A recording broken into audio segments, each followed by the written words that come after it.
So it's now going on day 4 of heavy torrential rain here in Tampa Bay. Most of it is from Tropical Storm Debby. Now, we actually had a lot of rain that came 2 days before Tropical Storm Debby even formed.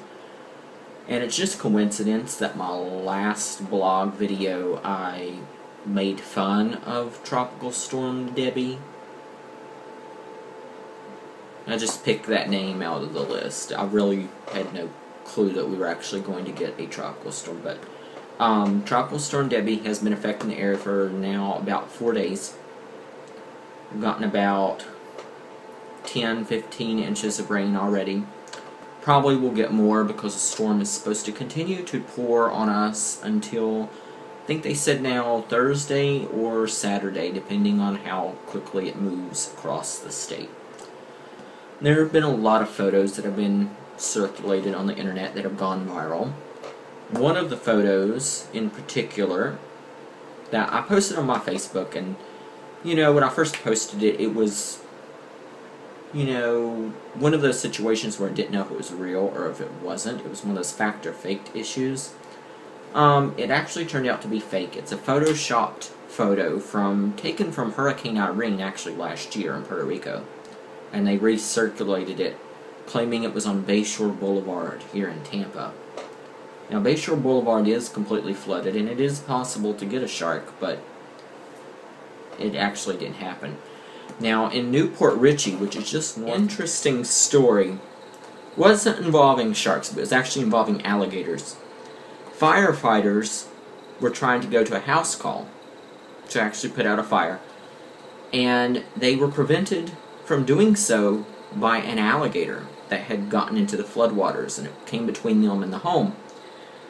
The news is reporting firefighters struggled to get to a house fire in Newport Richey on Monday night because of high floodwaters, and an alligator was between them and the home. According to Pasco County fire officials, a house was burning on Stockman Drive, but firefighters were having trouble reaching the home when they first arrived at about 9:30 p.m. Officials said crews faced an alligator between themselves and the home when they first arrived. The street is badly flooded, and no injuries have been reported. They actually had to call animal control to come in and basically separate the alligator from the fire crew so they could actually put the fire out. So it is quite possible, despite the fact that this was a photoshopped photo of a shark, it is quite possible that people could be in floodwaters and could be attacked by sharks that are, like, driven in from the storm. It's quite possible. Now, thankfully, the tropical storm has not caused my power to go out, has not caused, you know, my cable to go out, and my cat is trying to pull the iPhone off of the tripod again. So, I actually was able to watch my Monday shows. Cat, which I'm glad I was able to do.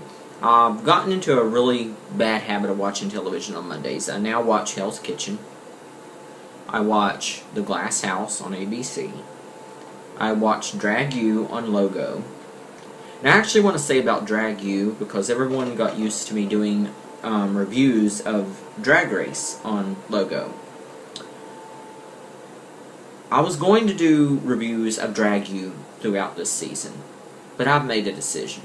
After watching this boring-ass show that I watched tonight, I'm making a resolution that I am not going to review Drag U again until I see Sharon Needles as a professor.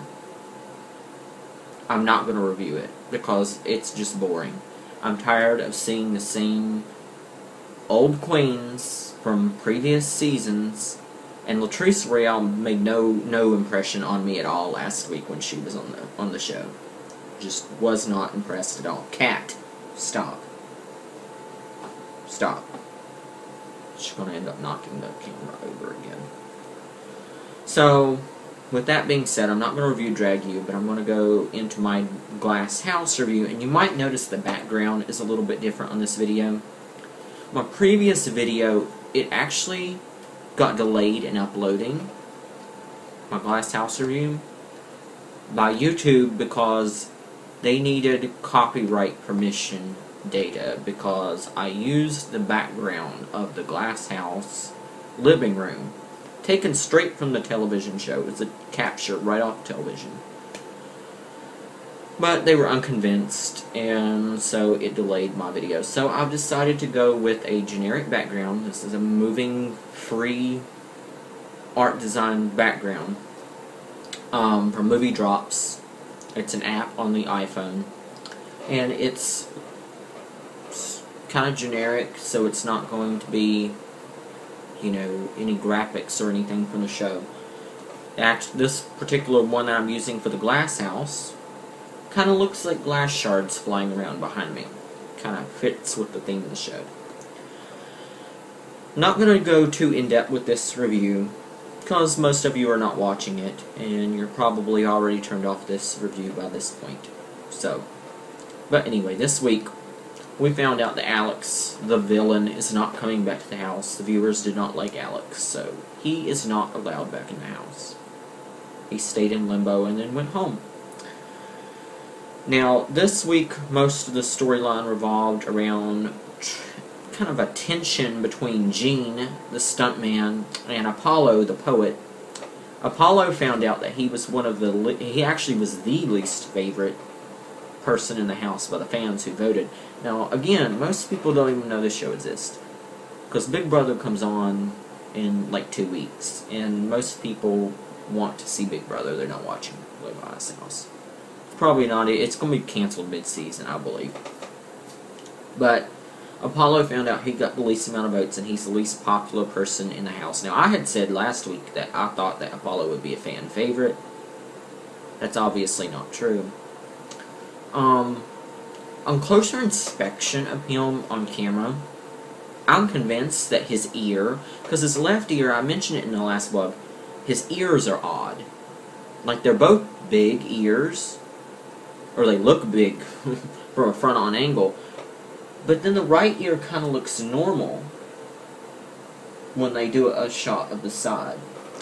Then when they do a shot of the left-hand side, his ear is not only pointed and giant like a satellite dish, it looks fake. It looks lighter than the other ears. So I'm thinking that he hasn't mentioned it. It's not in his cast bio. He hasn't mentioned it on the show. He hasn't mentioned it on live feeds that I know of. But I think his ear is a prosthetic. He mentions in his cast bio on the website that he has had a lot of health problems in the past. And I'm thinking maybe he's deaf in that ear, or had an injury when he was little and they grafted on an ear, because it looks really strange. I mean, other than that, he's an attractive guy. It's just those ears throw you completely off. I'm also wondering if Apollo is not gay. There are several reasons why. Mainly during the challenge that they had this week. It was called Ruffle Your Tail Feathers, and it had this big, huge bird that was flying above the arena. See, the thing about the glass house that's different than the Big Brother house. In the Big Brother house, all their challenges take place outside in the yard. Apparently, the glass house, their yard is an arena. It's like this open area, this glass enclosed area where they have challenges. They're more elaborate challenges, I think, than the Big Brother house has actually had. There's a lot more potential for injury in the glass house, because they're flying around and they're breaking glass and they're doing all this stuff. But the Ruffle Your Tail Feathers was the name of this challenge, and it had a big bird that was hanging from the ceiling, and like 2 people were actually suspended on ropes. And, I mean, the announcer of the house even announced that they were supposed to take these egg-shaped balls and toss them to one another, and then toss them into the glass. That was a challenge for whoever's egg went into that glass house. It was kind of a complicated challenge, but it was clearly stated that these were not balls, these were eggs, to fit with the theme of the challenge. But Apollo decides that these are not eggs, these are balls. And he loves talking about balls. He also decides that Gene and the old guy, I can't even remember the old guy's name, John or something. I don't know. Anyway, he decides that they look like they make great throwers and catchers. Now, in the gay community, throwers and catchers is a sexual term. And Apollo uses it frequently when describing this challenge. And he talks about, please don't drop your balls. They're not balls, Apollo. They are eggs. They look like eggs. There's a giant bird. You're throwing them into nests. They are eggs, but he still calls them balls. Oh well.